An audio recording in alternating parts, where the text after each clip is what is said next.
হাই, আজি মই আৰু মোৰ ৰুমমেটে একো প্লেনিং নবনোৱাকৈ হঠাতে ওলাই আহিলোঁ। অল্ড স্প্ৰিং নামৰ এখন কেফে, যোনখন আজি বন্ধ আছিল।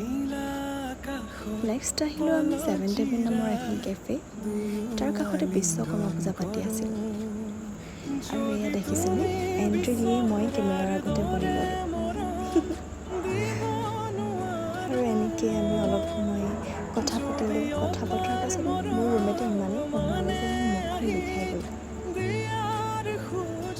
দেখিছেনে মোৰ এক্সপ্ৰেশ্যন?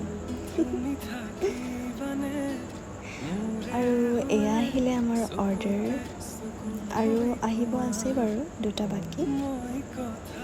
আমি কৰিছিলোঁ মিল্কশ্বেক, তাৰ পাছতে আৰু হটডগ অৰ্ডাৰ কৰিছিলোঁ।